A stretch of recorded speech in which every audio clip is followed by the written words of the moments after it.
अब जब एक सही दिशा में वो चल रहे हैं, दूसरी तरफ चल रहा है आज़ादी के मूल्यों को जिसे समाहित किया गया था भारत के संविधान में, धर्मांध लोगों ने गलत रास्ते पर सदा से डाला है। इसलिए दिग्भ्रमित लोगों को सही जगह पर खड़ा करने का लालू प्रसाद जी ने प्रयास किया था। नमस्कार, मैं प्रिंस कुशवाहा, बिहार टॉक देख रहे हैं। देखिए, आरजेडी के प्रदेश अध्यक्ष जगदानंद सिंह ने बड़े बयान दे दिया है। उन्होंने नोटबंदी को लेकर अपनी सहमति जताई है। कहा है कि नोटबंदी हुई है, जो 2000 की नोट बंद हुआ है उसको लेकर कहा है कि कोई बड़ी बात नहीं है, हुई है तो अच्छा हुआ है। जिन्होंने इसे लाया था उन्होंने इसे बंद कर दिया है, लेकिन इसके साथ उन्होंने कहा है कि नोटबंदी से पहले बताए सरकार कि जो हुआ था 2016 में उससे क्या कुछ देश को फायदा हुआ है। तमाम सारी बातें कहते हुए नजर आ रहे हैं जगदानंद सिंह। पहले आप उनकी बातों को सुनिए। हो गया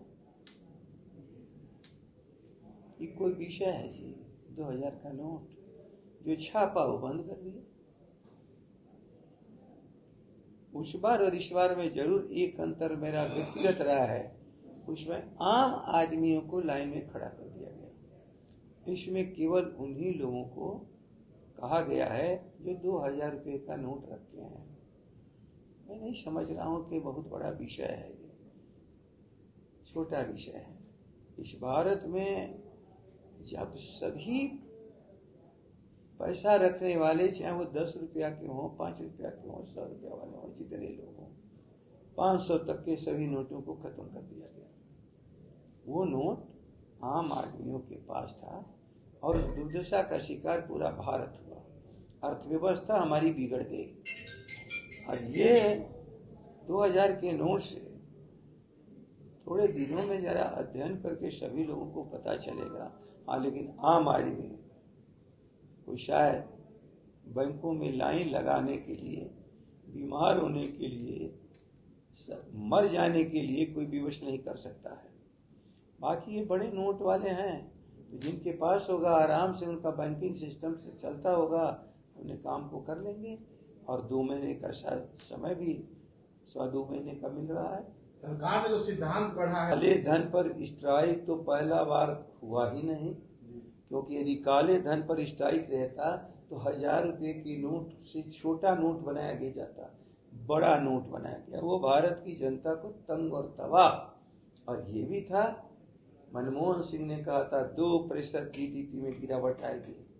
उस बढ़ान अर्थशास्त्री की एक एक बात सही साबित हुई। न उससे महंगाई घटी, न उससे काला धन वापस हुआ, न उससे उग्रवाद निकला, न उससे जिसको कहते थे ये जितने भी उग्रवादी हैं उनके हाथों से पैसा हम निकाल लेंगे, इनके उग्रवाद की क्षमता खत्म हो जाएगी। एक भी तो नहीं हुआ। सब बढ़ता गया, सब बढ़ता गया, सब बढ़ता गया और तबाह भारत हो गया। भारत को तबाह करने वाले लोगों ने अब इस बार एक नई बात लेके आए हैं। एक बात चर्चा हो रही है कि सर्जिकल स्ट्राइक, किस पर? श्रम अपने ऊपर। सरकार, जनता और संवैधानिक संस्थाएं अलग अलग नहीं होती, अलग अलग नहीं होती। किस पर स्ट्राइक कर रहे हो? ये बात हमारी समझ में आज तक नहीं आता है। किस पर स्ट्राइक कर रहे हो? किसको दंडित कर रहे हो? 2016 में नोटबंदी करके प्रधानमंत्री जापान चले गए। कुछ दिनों तक लोगों को भ्रम बना रहता है और सबके भ्रम टूट चुके हैं। अब ये समाप्त होते चले जा रहे हैं, समाप्त होते चले जा रहे हैं। और प्रधानमंत्री एक अवगुणी व्यक्ति को उस कुर्सी पर प्रचार तंत्र और इस देश के धनाढ्य अरबपति खरबपतियों ने मिलकर के बनाया था, वो भी अपनी पूंजी वसूल चुके हैं। अब मुझे लगता है ये सबके लिए बेकार हो चुके हैं। अब वो क्यों कर रहे हैं भाषा का इस्तेमाल? हम नहीं कर रहे हैं। उन लोगों ने तो नीतीश जी का इस्तेमाल विशाल किया है। अब अपनी पूरी क्षमता का प्रयोग इस देश के लिए करना चाहते हैं तो इन लोगों को दर्द क्यों हो रहा है? क्या उनमें क्षमता नहीं थी? उनकी बदौलत से बिहार को तंग और तबाह करने के लिए इनको मौका मिल गया। भूलिए मत, अब जब एक सही दिशा में वो चल रहे हैं, दंगाइयों का साथ छोड़ करके, उन्मादियों का साथ छोड़ करके, गांधी, लोहिया और अम्बेडकर के रास्ते पर भारत के दिए संविधान के आधार पर भारत के पुनर्निर्माण का जो प्रयास वो कर रहे हैं, इसमें किसी को क्या एतराज हो सकता है? ये तो पूरे परिवार को फंसाने का ही न प्रयास है। ये केवल एक बात के लिए कि जो कमजोरों की लड़ाई लड़ रहे हैं उनको विवश कर दिया जाए कि कमजोरों की लड़ाई से विरत हो जाए। दंगाइयों उन्मादियों के पास और कोई रास्ता नहीं है सिवाय इसके कि कोर्ट कचहरी ऐसी चीज़ों को उलझन में डाला जाए कि जो कमजोरों की लड़ाई लड़ रहे हैं वो लड़ न पाए, उनके पास समय न बचे। लेकिन लोग भूलें मत, भारत की जनता भी अब उनकी चुनौती बन चुकी है। दिग्भ्रमित लोग नहीं कर सकते हैं, क्या किया जाए? इन्हीं सारी विपरीत परिस्थितियों में कमजोर और गरीबों का नेतृत्व सदा से मेहनत परिश्रम किया है। गांधी जी का क्या दोष था? इनको गोली मार दी गई। तो ये देश के तो सामने है कि सावरकरवादी, गोलकरवादी ये कभी भी सही चीज़ों को, अच्छी चीज़ों को आगे बढ़ने नहीं देना चाहते हैं। इसलिए हम लोग घबरा नहीं रहे हैं। हम लोग के बहुत पुरखों ने शहादत दी है, फिर देखा जाएगा। ये शहादत का क्रम चलता रहेगा, कोई इसमें अब रुकने वाला नहीं। तो 2000 के नोट बोल रहे हो, नई शिक्षक नियुक्ति नियमावली जो है उसको लेकर के उसका विरोध भी हो रहा है। दूसरे पटना हाई कोर्ट में उसको चुनौती भी दी गई है। एक चीज बता रहे हैं, बहुत सी चीजें ऐसी होती हैं जो समय पर सबके सामने लगता है कि ये सही है, गलत है, और उसके हिसाब से अपनी मांग भी लोग रखते हैं। सरकार उन मांगों पर विचार भी करती है और फिर उसी पर फैसला भी होता है जनहित।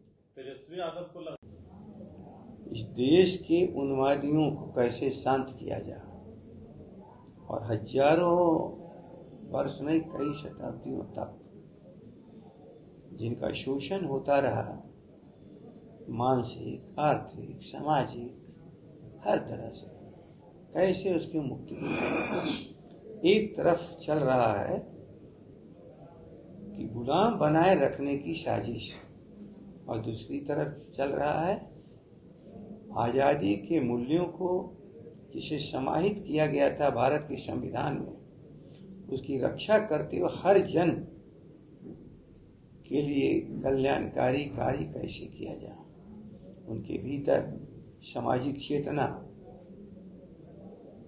आर्थिक बराबरी के लिए उनके भीतर प्रयास करने के लिए प्रतिभा का प्रत्यारोपण कैसे किया जाए, उनके हक को कैसे दिलाया जाए। जिस दिन उनके हक मिल जाएंगे, भारत को दुनिया भर में हक मिल जाएगा, क्योंकि अपनी अधिकांश आबादी को धर्मांध लोगों ने गलत रास्ते पर सदा से डाला है। हम जब विद्यालय, विश्वविद्यालय की बात करते हैं तो ये मंदिर की बात करते हैं। मंदिर आस्था का केंद्र है। एक पूर्ण व्यवस्था के लिए यदि हमारी शिक्षा ही खत्म हो गई, कमजोर और गरीब अपड़ रह गए, अज्ञानी रह गए, तो भारत के दिए हुए संविधान में अधिकार प्राप्त करने का उनका प्रयास ही असफल हो जाएगा। इसलिए दिग्भ्रमित लोगों को सही जगह पर खड़ा करने का लालू प्रसाद जी ने प्रयास किया था, मेहनत किया था, प्रयास किया था अपनी सरकार में।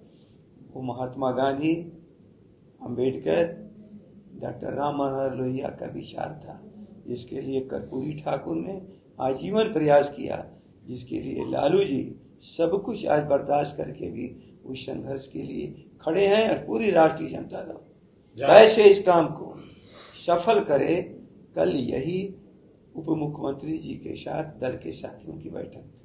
गणना तो एक विषय है, जनगणना से हमारी संख्या का पता लगेगा, उसमें किसी को क्या एतराज है। लेकिन यहीं पर सबसे बड़ा सवाल है, जनगणना का विरोध कौन कर रहा है? वो विरोध कर रहे हैं कि सभी संख्या यदि बाहर आ गई सबके सामने, तो भारत के संवैधानिक अधिकारों को दबाने का प्रयास हमारा असफल होगा। वही लोग के प्रयास कर रहे हैं, लेकिन किसी का प्रयास सफल नहीं होगा। भारत की जनता और बिहार की जनता अपने अधिकार को लेने के लिए कटिबद्ध है, उस अधिकार को जो भ्रमित करना चाहते हैं वो सभी लोग असफल रहे। नीतीश कुमार तो आपने सुना जिस अंदाज में जगदानंद सिंह एक कटाक्ष करते नजर आ रहे हैं कि नोटबंदी को हम समर्थन करते हैं, जिन्होंने शुरू किया था, लाया था, उन्होंने ही बंद कर दिया है, तमाम बातें करते नजर आ रहे हैं। सरकार को लेकर भी उन्होंने कहा है कि जिस तरह से हम लोग की सरकार काम कर रही है, आगे भी चलकर हम लोग इसी तरह से काम करते रहेंगे, हम लोग मेहनत करने वाले लोग हैं। तमाम तरह की बातें करते हुए नजर आ रहे हैं जगदानंद सिंह। फिलहाल इस खबर में इतना ही। इसी तरह के तमाम खबरों के साथ बने रहें। अब बिहार टॉक देख रहे हैं। ऐसे ही खबरों के लिए जुड़े रहे बिहार टॉक से। यूट्यूब पर लाइक और सब्सक्राइब करें, बेल आइकन जरूर दबाएं। फेसबुक, ट्विटर और इंस्टा पर फॉलो करें। धन्यवाद।